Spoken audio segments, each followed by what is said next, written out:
Hello, everyone, and welcome back to another episode, to another webcast. And I noticed that I have the same introduction as the podcast. I still need to get into the webcast mind. But hello, everyone. We are here today to discuss yet again application security, but with one of my favorite person in the world, Tanya Janca. Um, with Tanya, we have this amazing offline conversation and rant about application security day in and day out. And I think we can talk for days. But for the very rare people that don't know Tanya, Tanya is probably the sister of Appsec. Can I call you the sister of Appsec? Yeah, The yeah. representative of Appsec. But Tanya, for who doesn't know you, give us a little bit of introduction. How did you fall into Appsec? Who you are, what you do, and why you love Appsec so much? I was a software developer for a really long time. I started coding as a teenager. Three of my uncles and two of my aunts are all computer scientists. And so computers are literally in my blood. And so after being a programmer for a really long time, they kept trying to make me do management, which I was like, oh, I don't know. And then I met an ethical hacker, a penetration tester, and he said, "You should do security. You'll be so good." Um, and so I don't know how he saw that. I guess sometimes your mentors see things in you don't see. And so I started doing pen testing, but then I discovered application security, which for me and my personality is just so much better.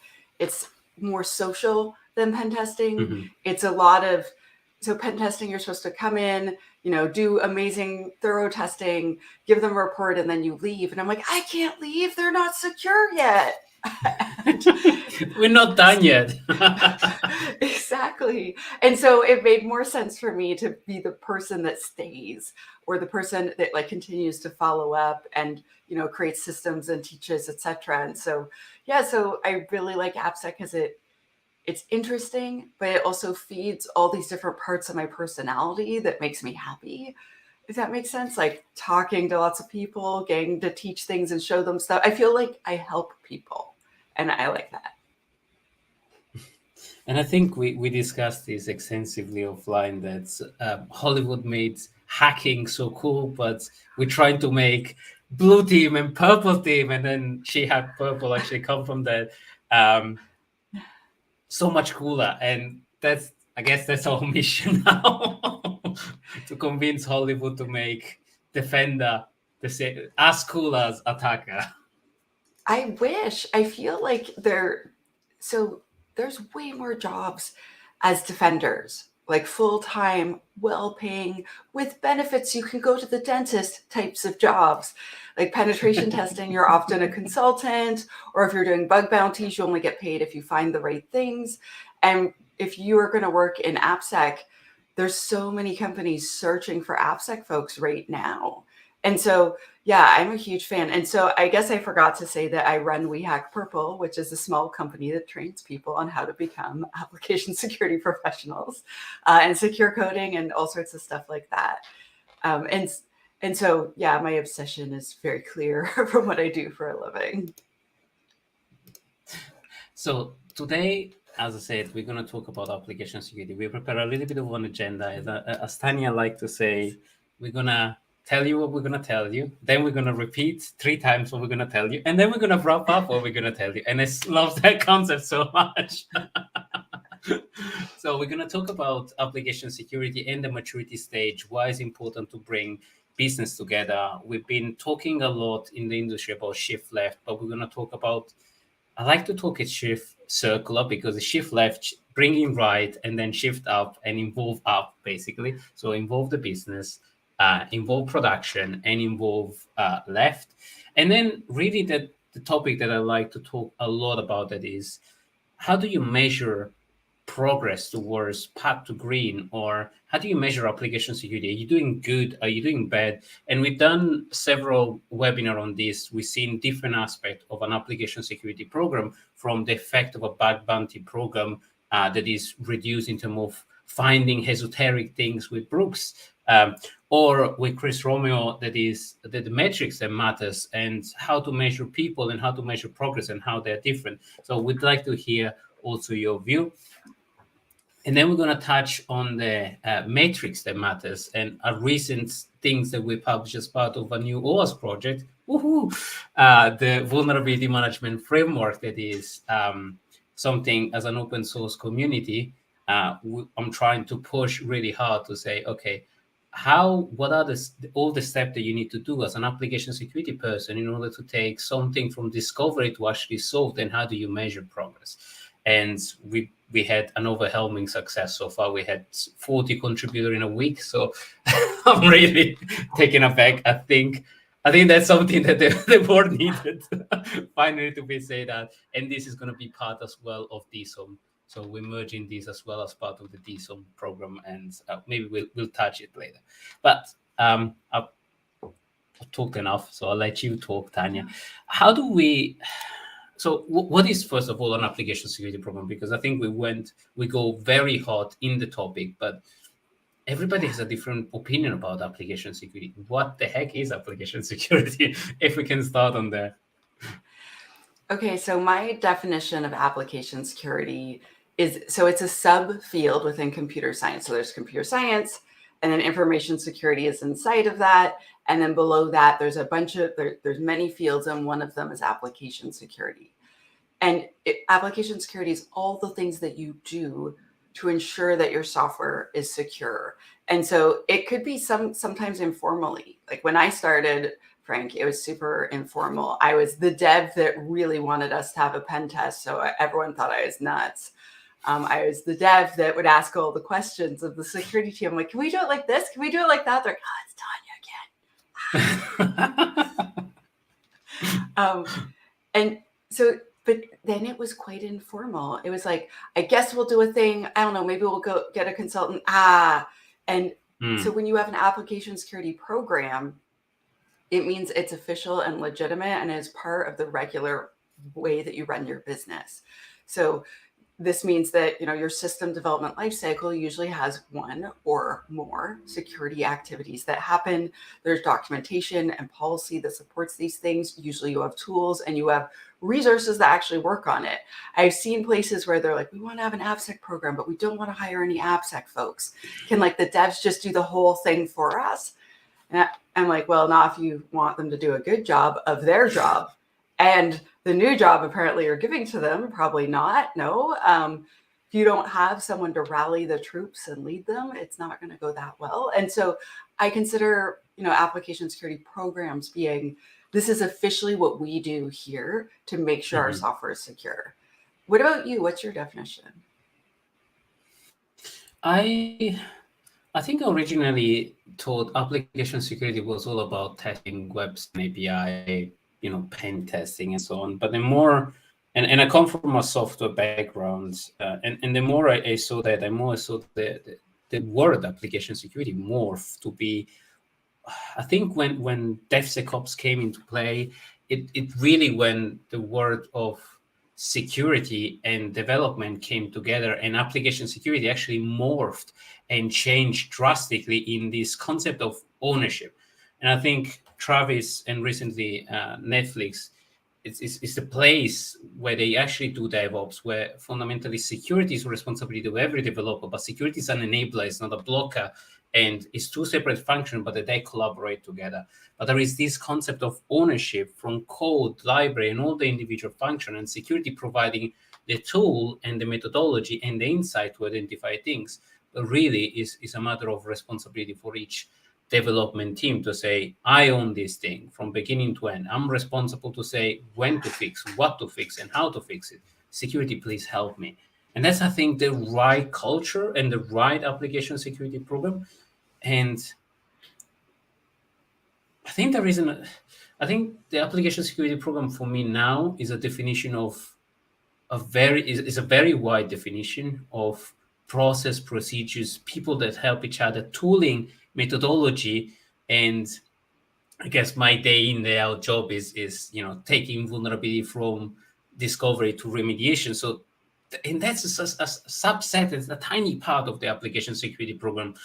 of really identifying problem and fixing it. A lot of it is actually selling to people the idea of please fix it and it's your responsibility. So I think I discussed this with Dustin and a few other people in the podcast, that security people are almost salespeople. They need to sell the idea of responsibility to the business. They need to sell the idea of fixing stuff to the developer, and they need to make it into their terms.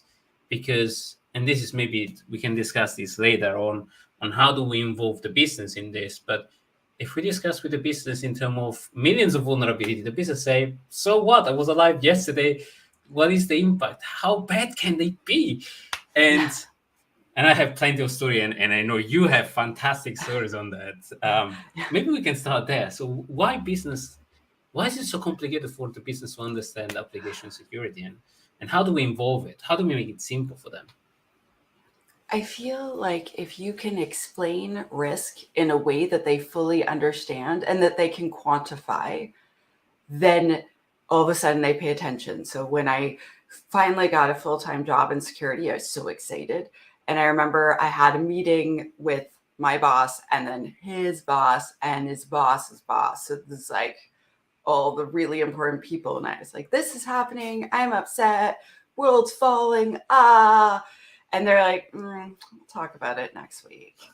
And so then my boss stopped me after, and he's like, Tanya, you sound like the other guy we used to have in this job, where every week he told us the sky was falling. And he's like, look, the sky's right up there. It didn't fall.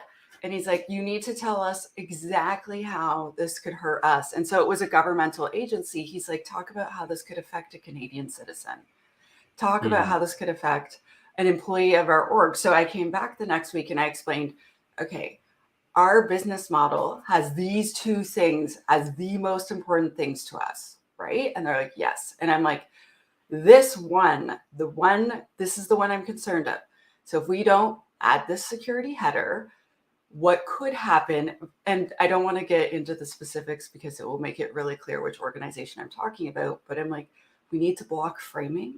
We must use these two security headers to do it. If we don't do it, people might impersonate our organization, and it would be really awful and terrible, and they'll trust it because people will see our URL in the frame, right? Like it'll see in the URL address, it says us. They don't realize that these other things are happening. And so that could ruin Canadian people's trust in our organization to care for their data, to make sure that our business function that we're supposed to do on behalf of our country actually happens. And so when I laid it out like that, and I'm like, so if this happened, and it would be really easy to do if we have no defenses, these are the potential consequences. And they looked at each other and like, approved, let's go.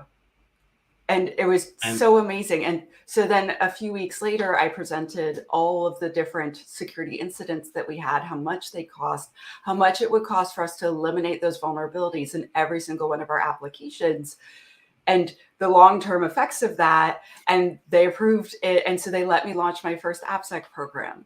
And so it was a new skill for me, Frank. And I bet you have the skill too. It took a long time. It didn't take a long time to click. It took a person explaining it the right way to me. Yeah, no, and I think that's a perfect story, because it's like, as a techie, as people that fix this thing, we think, okay, this is bad, this is inherently bad. But then when you talk to somebody outside of our world or our field, why is it bad? So you need to, I have a rule for myself that I tend to explain this as if I was explaining application security to a 5 years old.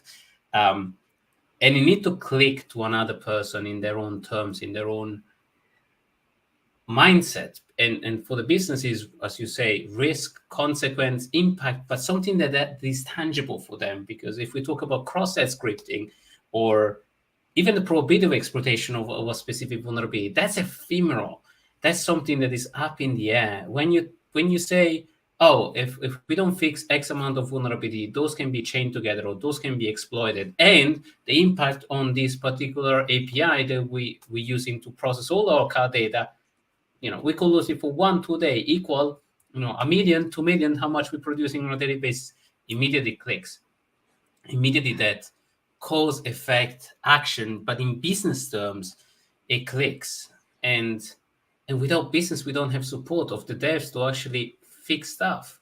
And we keep on, I guess, fighting with each other on trying to grab the time when time is not granted top down. And we keep on screaming as security people that, the business doesn't listen to us, but what do we do as a security to actually translate that message into risk?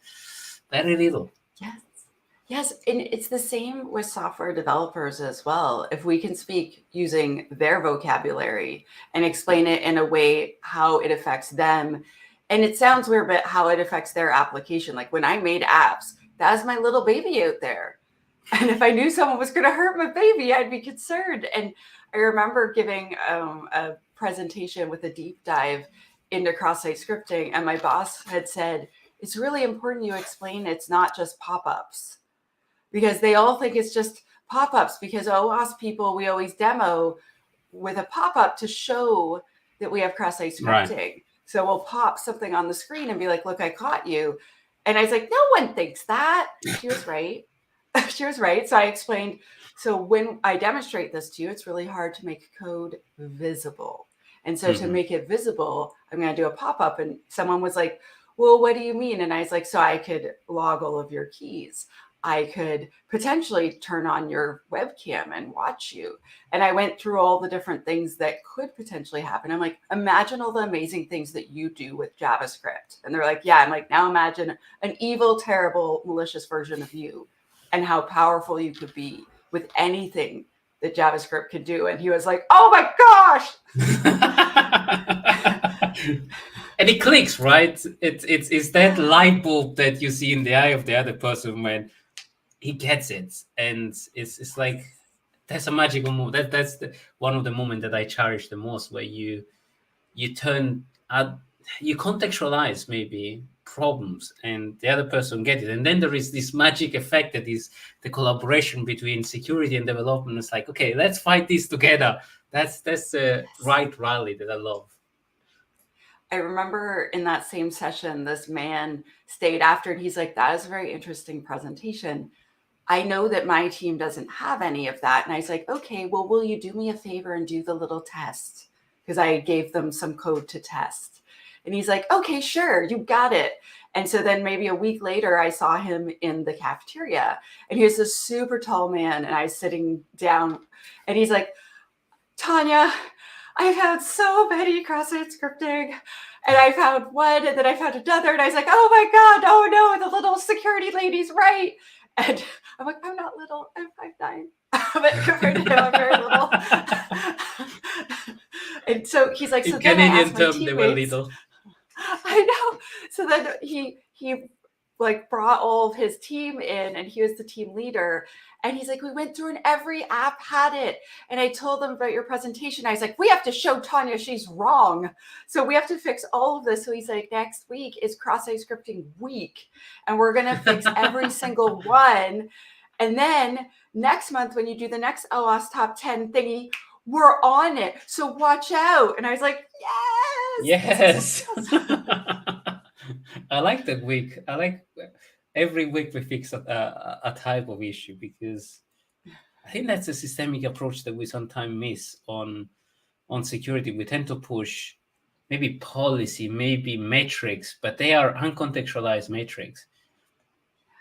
And sometimes they don't address the core root problem. Like if we have 400 cross-site scripting and we keep on fixing the cross-site scripting in as a post effect, maybe we should ask, or SQL injection, maybe, shall we change language, or can we do something different to actually fix this problem at the root cause? And that's the joy of shifting left.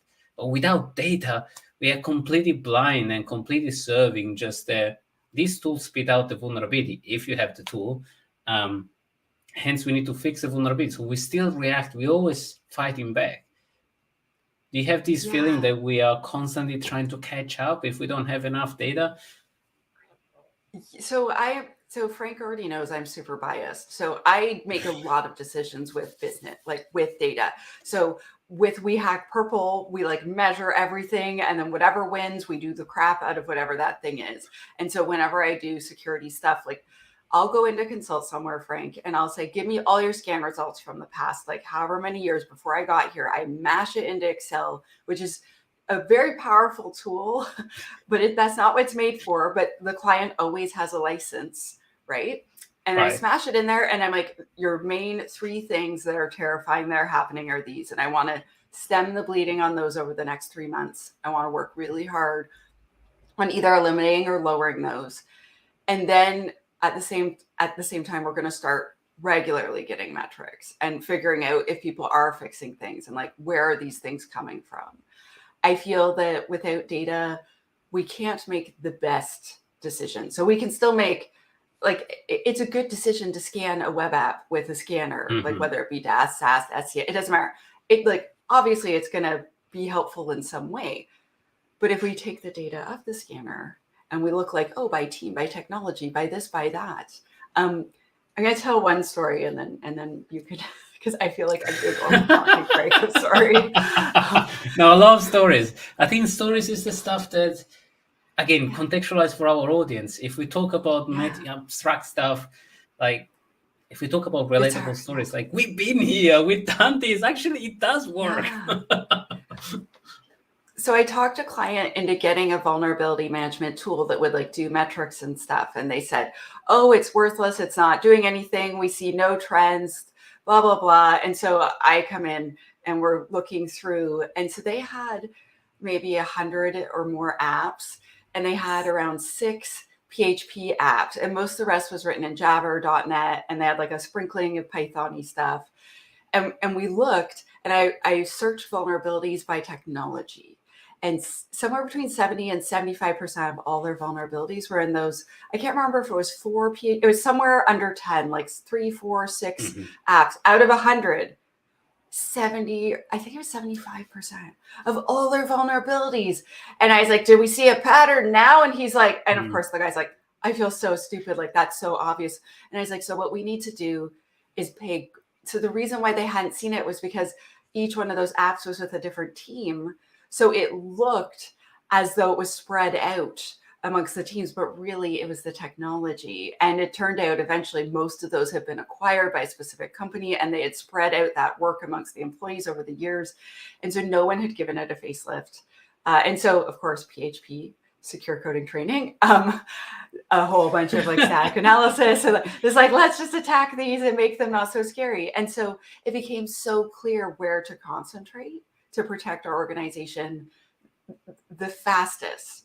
Because when you consult, you have to show value immediately. Right. And also, if you're going to come in and do appsec, and you essentially, it's like just chaos, right? It's like, okay, so let's find the most dangerous things, walk those things down so that no one's terrified or not having constant security incidents. Then let's do a more mature program instead of just triage. It's true. Yeah, and I think I always use the sentence that data create busy work, insight creates smart work. And only if you correlate data in a specific way, then we get out of this, as you say, triage day in and day out that burns out people. And this, I think, dream of having 0 critical vulnerabilities or 0 medium vulnerabilities, that is a good practice, I guess, to push, but it's not sustainable and it's not maintainable. And I tend to see, and this is a story that I saw over and over of like, okay, we do appsec in left, like when we produce code, and we were really, really fast with few teams to actually do this day in and day out, sitting on sprint, every sprint cleaning, every sprint or retrospective. We were looking at the backlog of vulnerability, we were reducing them or we were fixing them in IDE. Great. And we were pushing it in production. The image that we were using for Docker were like, I think 3 months old, and plenty of vulnerability were there. So we were pedaling like crazy, but it was like super easy RCE access, log4j there and then. So our apps was super secure, but the data that was sitting in there was like sitting dark. And without having that context and correlation, we could never have figured out, oh, maybe we should just fix that image. And instead of fixing one image, we just went to the root cause, like, we have 50 of these images, so let's fix the root cause image. And all of a sudden, we went ahead of the curve and fixed a whole month of scheduled work for like 60 teams into one day by updating 3 or 4 libraries. I don't remember even more. Yes. I ran into that as well when I was in the Canadian government. I worked at a department that would provide infrastructure to many other departments. And my team of pen testers would get sent out to all sorts of different departments to scan everything. And then I was like, well, where are they getting these golden images from? So I went and made friends with the golden image team. I'm like, yo, can I scan this and you update whatever I find before you deploy? And I can't remember if it was weekly or monthly, they would switch the image. They're like, yeah, that's a great idea. I'm like, why am I the first person to think of this? There's like 11 pen testers here. Like my first thought was like, let's fix it at the source. And no one had, I was like, oh my gosh, guys. I guess it's busy work. I guess sometimes there is so much stuff that we need to look, scan, fix, that we get into this cycle of busy work of fix. And I guess this is why I did also the triage vulnerability model, to actually start getting the metrics that matters. And at the beginning, that's fine. I know if you start a vulnerability management program or an application security program, the only data that you have available is vulnerabilities, but then you evolve them. You kind of overcome that, because if you get stuck at that rut, then it's a lot of work to actually get to the metrics that you want. If your objective is reducing 0 critical, you need to fix critical everywhere. It's a lot of work. It is a lot of work. So I don't know if I want to jump ahead because you wanted to talk about shift left, shift right, shift everywhere. But for the longest, so when I was a software developer, and it's been quite a while since I think it was 2014 when I was last doing software development full time, before I switched into I'm the security nerd. And so back then we were trying so hard to tell the whole world you need to shift left. And the reason is because we would, as developers, it'd be like 2 weeks before we're going to production. We're so happy.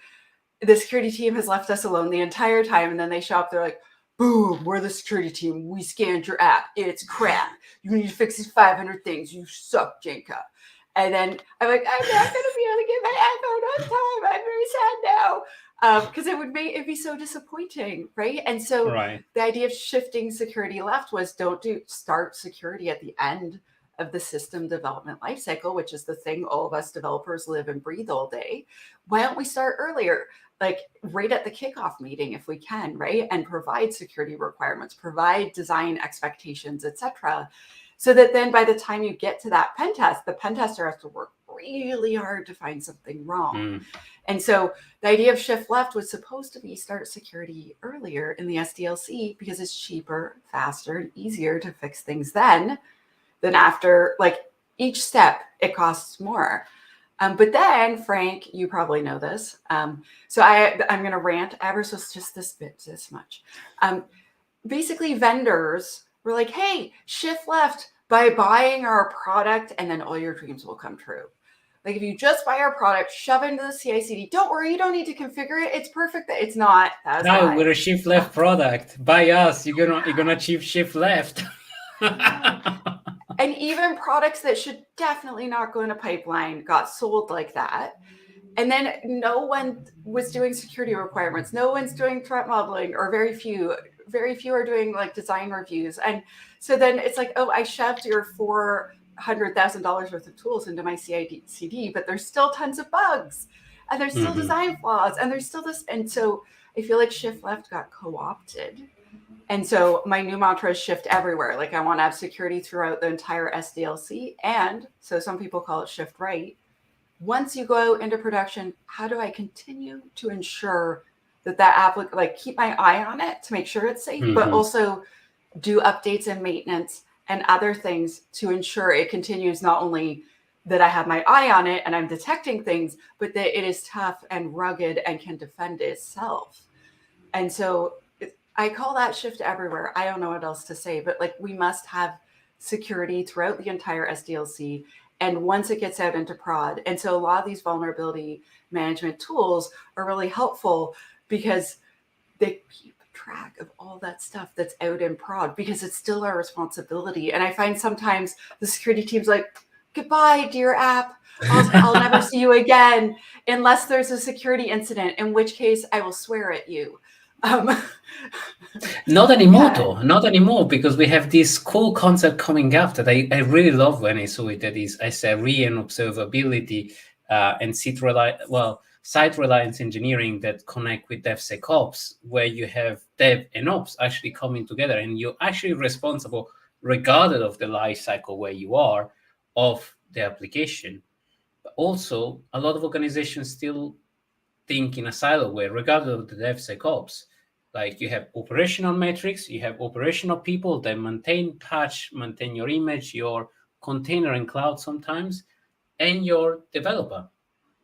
And appsec is still separated from cloud and, if you want, the production element. And the best I've seen is DevSecOps up to the dev phase and then push it to production, and then it's bye-bye, production problem. And that's the problem. And sometimes I saw like the really great story was, okay, we identify a bunch of vulnerability in this app. We had to trace back who was the owner of this app. We managed to find the owner of this app and say, okay, can we fix the application, please? Yeah, but I don't have a team. It's like, this app is dormant. It's like, I still don't have a team. Okay, so can we do, what can we do? In the end, we ring fence a bunch of security control around it. But development and operation are still very much disconnected. And the beauty of vulnerability management tool is that they connect left and right, and you can have metrics of what you're building, and then once you deploy, you have your build deployed. So you can say, my dev is great, my ops is bad, or my ops is great and my dev is bad. So you can actually create a narrative that is effective. You can say, okay, we need to double down on our operational problem. Container security, cloud security misconfiguration, golden image, blah, blah, blah. There are very prescriptive things that we nicely put in the scanning option of the vulnerability management framework. And then you have the development, but you need to have metrics to actually investigate and look, are we mature? And sometimes I see organizations that say, oh, I'm too immature to measure, and then I'll wait and I introduce all the scanners, all the 7 scanners that I need. And then eventually I'll move into having data about it. So you really want to know at the end of the process if you're doing better or worse with all these tools. I find, so I do a lot of consulting through this company called IANS Research. And then I do consulting through SheHacksPurple. And then I just talk to people all the time at conferences and community events. And I don't know if you've seen this, Frank, but I see a lot of companies where they're like, what tools should we buy next? We have this, that we have all the asks, right? And I'm like, okay, how many criticals do you have in prod right now? They're like, thousands. And I'm like, well, take that $100,000 and hire an engineer to fix these bugs. And it's like this huge light bulb goes off. I'm like, it doesn't matter if you find the bug in the 6th different way, if no one's fixing any of them. And also if they're still making the exact same bugs. So this is another thing you can find with metrics that you can't find with just a scanner. So are they creating new cross-site scripting still? Are they creating new injection or SSRF or CSR, whatever, it doesn't matter, acronym from OWASP. If they're still finding, like, we're creating new bugs all the time, we need education. And I realize I work at a training company, so I seem really biased, but I chose that for a reason. And it's because we need it, right? Because I went to college in the 90s and they didn't teach security then. And most of them still don't teach any security now. And so you hire these amazing, intelligent human beings who are like, I'm going to build so many apps. I'm going to write all the code, but they're not equipped with the knowledge to make sure what they're creating is safe. And so like if you keep having, so quite often I'll see at companies, they have a lot of education, they do all this cool stuff. They're not creating new vulnerabilities. What they're doing is working through their security debt. But there's quite a few companies where there's still a total disaster of new code coming in that's a complete mess. I'm like, no, we need to back up.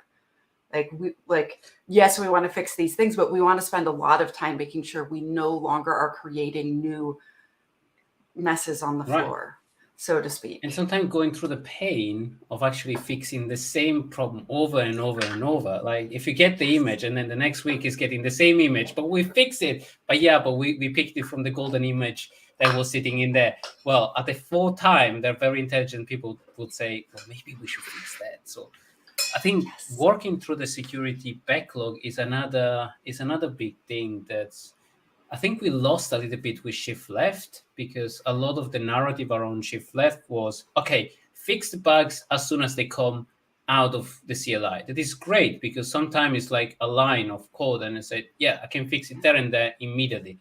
But sometimes you need to upgrade a library and it might have a ripple effect that is enormous. And what do you do in that case? Do you spend a week trying to upgrade that and doing regression testing around all the pieces of code that 90% of the time it's like, I'll fix it later, and then later becomes never. How do we get ahead of that?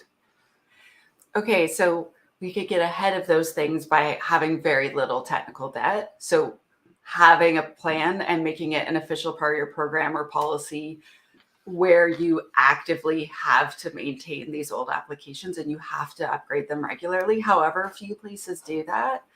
Another thing we can do, so a lot of software composition analysis tools used to just tell you, oh, you have this you have this plugin or NuGet package or Ruby gem or whatever you want to call it. And we know that it contains this vulnerability. So that's what they used to say. Like, I know you've got this version, that version's bad. Here's a bunch of versions we think are better. Go to one of those. But now some of them are doing traceability. I don't know if you were there, Frank, at OWASP Global AppSec in Dublin 2 weeks ago, if you were at the talk about traceability dependencies. No, I missed that. And so it was from a vendor, and I won't name them, but they're cool. Just to be clear, I don't want to show favoritism. But basically, he showed us how we could write regular expressions to go through and find out, okay, so we have this NuGet package, let's say, but how can we trace down the road of the code to see, am I calling the function that's vulnerable? Because if you're not calling the function that's vulnerable and your code has no access to that part, then you don't have the vulnerability. It's not exploitable. And so he was showing, they had written a research paper where they had found 98% of the things that are this library is vulnerable. 98% of those, it actually wasn't reachable by your app, and therefore it was unexploitable. So they're like, we can't prove this 2% for sure is exploitable, but what we can do is prove that the other 98% is not exploitable. So then suddenly, instead of asking for 100 vulnerabilities to be fixed or upgraded, you're only asking for 2 libraries to be upgraded. And you can show that that part that's vulnerable is being called, and suddenly your discussion with the developer is way better. Right. And so the software composition analysis tools are really maturing in the past year to year and a half. And I'm very excited, because before I would be like, oh, there's a vulnerability in this framework that you're using, and you're like 55 versions behind. Like, they stopped supporting what you're using like 6 years ago. Like, your app could have had a baby, and then that app could vote, because your app's so old. And I love that. It's just like so. And so I'm like, when they have to do something like that, they have to re-architect the entire thing. Right. And so, yes, there's value because it's more maintainable and like you've removed a lot of technical debt. But I'd rather the developers have to do that. And I just talk about security debt. And so I'm really excited that the tools have matured, because they weren't very mature before. And I'm seeing exciting innovations in the startup space. Like, I think. Thank you for the shout out. I think we produce a lot of noise, and AppSec has gone through. Okay, let's identify the problem in this space, and now let's mature in this space. Now I think we're maturing. We're getting into the second or third revolution of AppSec, and I think OWASP just turned 20 years old. So I think we're getting into that space where is application security, but in real time and contextualized. So based on where you are, and a lot of things are getting smarter. And we are start using data better because we start going through backlog of stuff. We start fixing things in a more intelligent way. We start questioning scanner information. Before, it used to be like the scanner was God and we used to fix this stuff. And a lot of the problem was regulation. Like PCI still says CVSS above 4 needs to be fixed regardless. And it doesn't talk about risk. And that's the challenge. It doesn't talk about risk. So anything they touch PCI need to fix in these particular things. And all the auditor says, do you have CVE level 4 or above? Yes, you have to fix it now. Otherwise, you're going to lose PCI and CAD compliant. But it's a point in time. It's never going to happen. Well, and there's no context there. That is a thing. Exactly. So I've been speaking. So I speak at conferences and webinars and things like this a lot.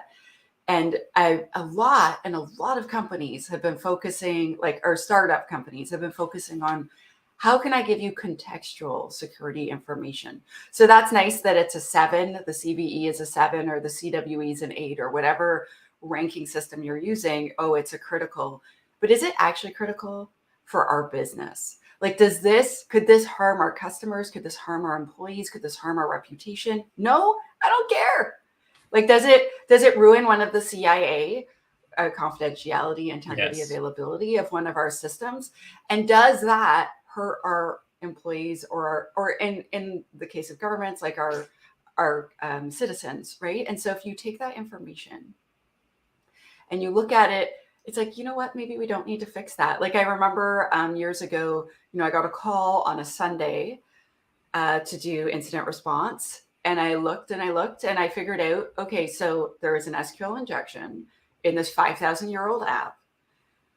All of the information in that app, so the person had like taken our data and had exfiltrated and was like trying to like get money for it. And I was like, so all that data is publicly released already. In fact, we're constantly trying to get people to read that data. 2, that the account in the database is read only.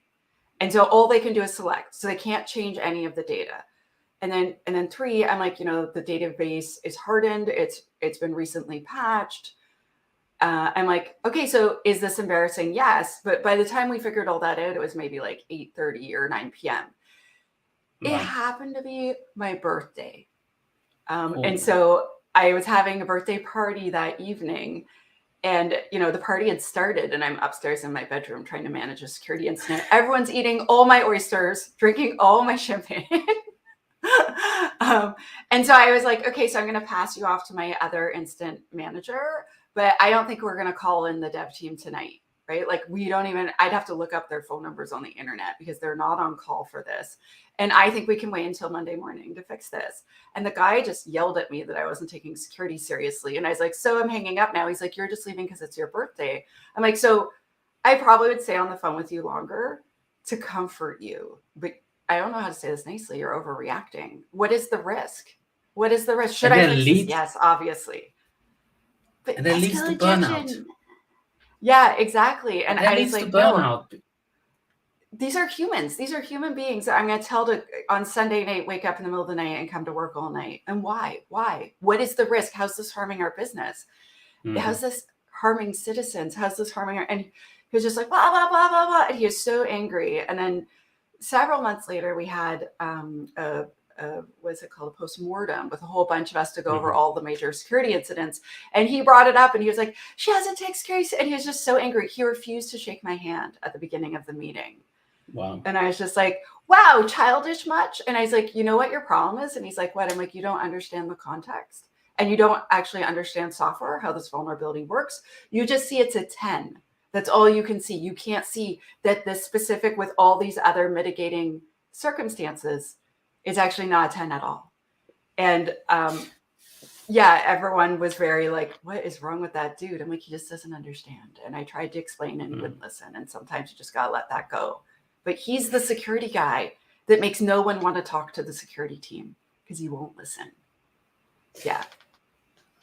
I guess, yes. And I saw plenty of these stories, unfortunately. And that's why we exist, to actually convert this into risk and stop talking about vulnerability and start talking about risk, impact, mitigation, contextual rest, so that you really have to focus on the 10 that really matters, not on the 10 that are sitting on the backyard of the cafeteria.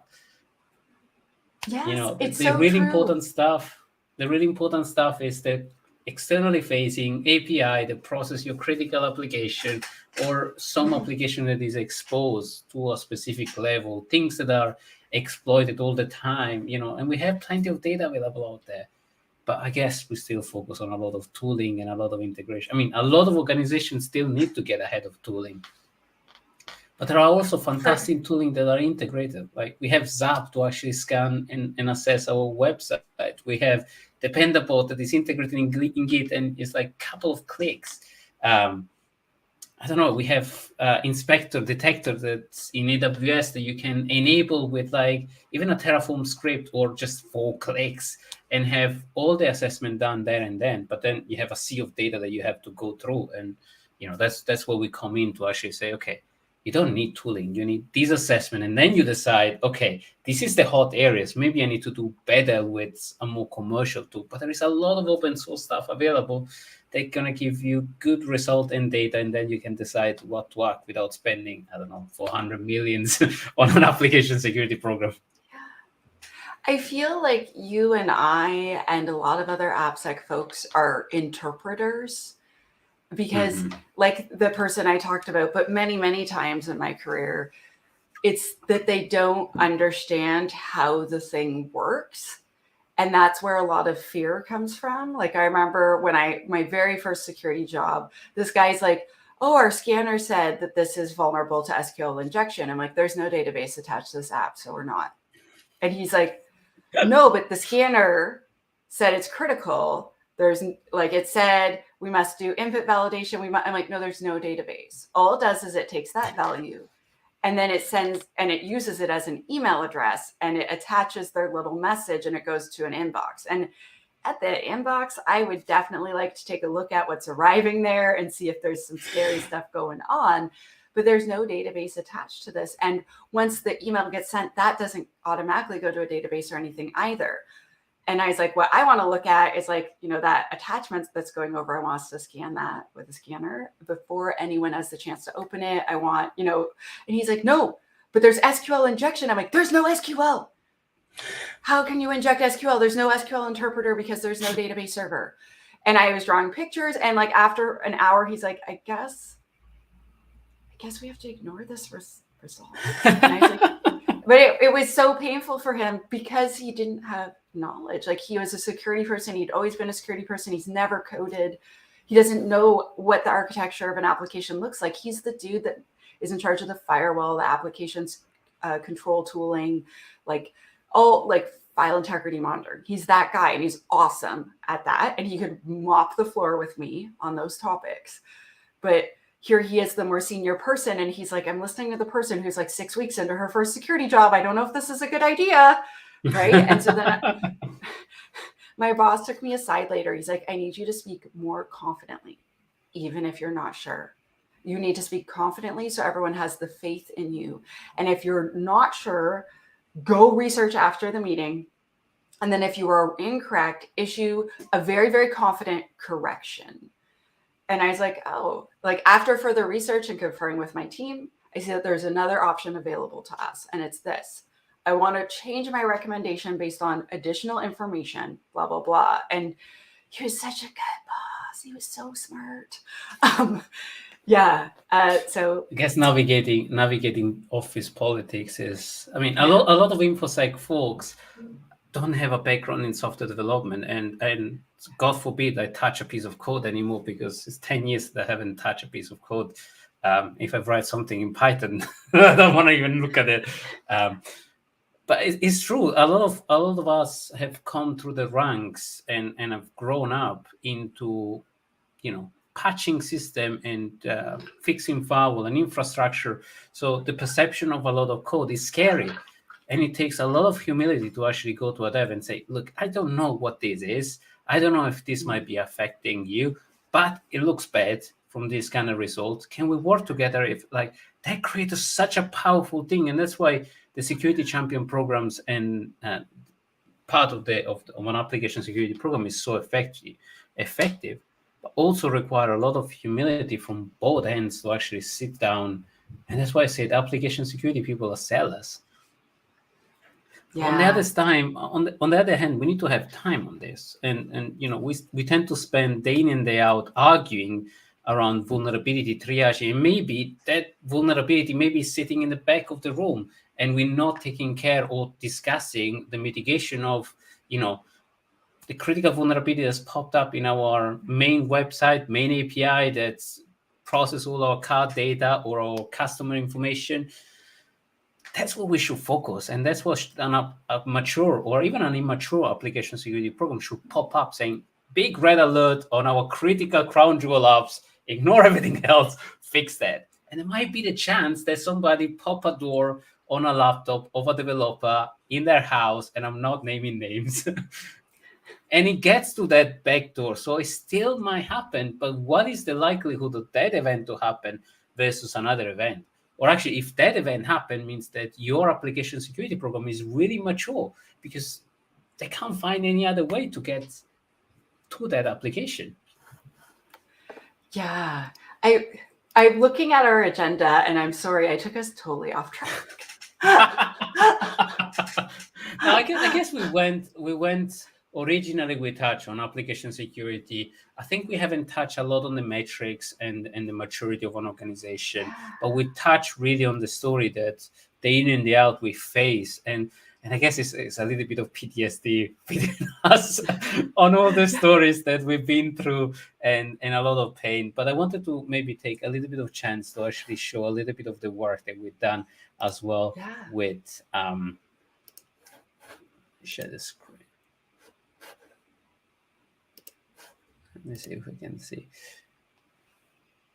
Can there we it see is. the screen? Yeah. Fantastic. So this is actually the new version, the 1.5 of the vulnerability management framework. And we put it originally together to actually describe the various stages of identifying a problem all the way to fixing it. And we actually split the vulnerability action and the vulnerability process in two different ways, because how you act on something and how you and the process that supports it and the metric that supports it are three different things. But really is a lot on, okay, you identify a problem. And a lot of right now application security framework and maturity level focus on just the detecting of the problem. And then what do you do with it? It's just up in the air. So that's why we put this one together. This is version 1.5. We have an OWASP channel that is called Vulnerability Maturity SIG, part of OWASP. And we start meeting up on a regular basis to actually discuss this. And some of our people actually have gone through and assess organization against it. So Timo, part of this project, another awesome DevSecOps project to measure the maturity of your organization throughout the whole DevSecOps. We're working together to integrate these in DSOM as well. And he's gone and tested a bunch of organizations against this. It takes roughly an hour to go through the various areas. But at that point, you have a path to actually say, okay, we're at this level, we're scanning, we're maybe not scanning, but we're not aggregating data in any point, or we're not even prioritizing, or we're not fixing, or we're fixing basically reactive, or using just the vulnerability severity as a metric. So this helps you evolving in different areas, and you can define your plan of action. So this is something I was really looking forward to publish, because I was surprised there wasn't anything like this, so that we had to write it. What do you think, Tanya? Would it help on a lot of organizations? Have you seen maturity after just scanning? No. Yeah, if you just scan something, sometimes that's the start. It's not the end. I feel like Yes. So I'm looking through and I'm looking at the SAM mappings. So I've had a lot of clients go through SAM, and so SAM is very, very, very, very, very informative. There's so much. Mm-hmm. It's also very, very, very, very thorough. And I've had clients feel like they're kind of big losers after they go through it, and they're like, I got 0.1 out of 3. I suck. And I'm like, no, you're just at the beginning of your journey instead of the end. And so would you say that your maturity model is a bit easier to start with if you already know, like, my program is not mature, and I need to start somewhere? What would you say? I think the objective of this was to get a 10 minutes exercise or an hour exercise where you can assess in a very quick way. I love SUM and I love DSUM. I think DSUM is a bit more practical and dumb it down. SUM is so comprehensive. But the problem is, as you rightfully say, that SUM can lead to depression because it's so vast, and application security is big, but the problem of a lot of application security focus, like, we want to reach here, but we don't know the step to actually reach there. And these are really practical example of, okay, yeah, scanning.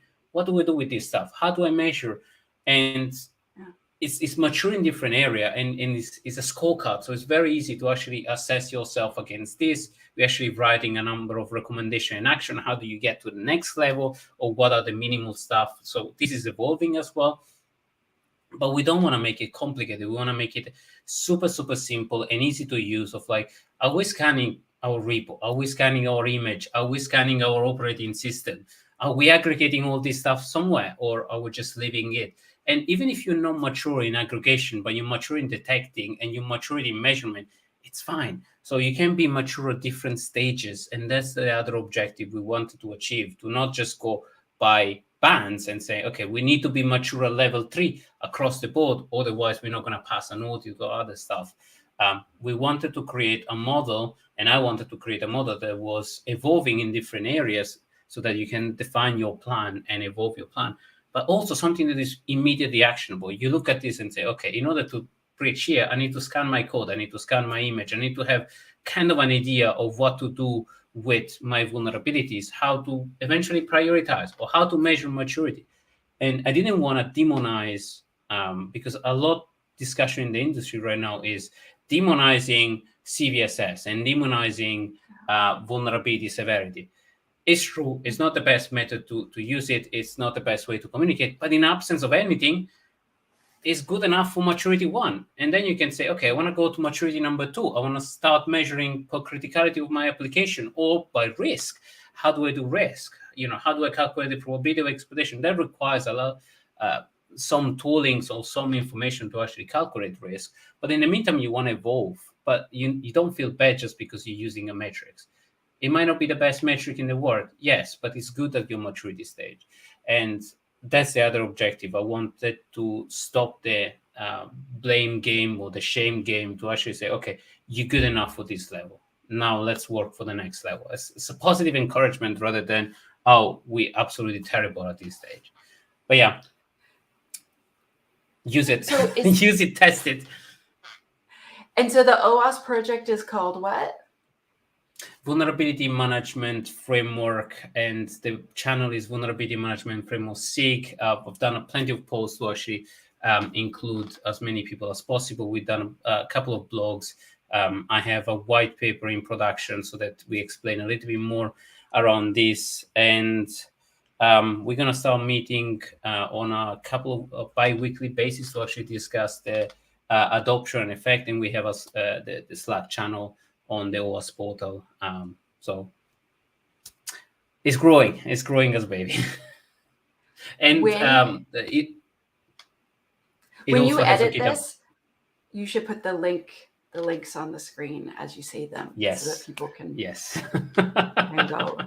I should do that. All right. And so there's a GitHub project too? Yeah, so this is linked to a GitHub project. We're going to trace fundamentally the changes and the PR and the request through GitHub.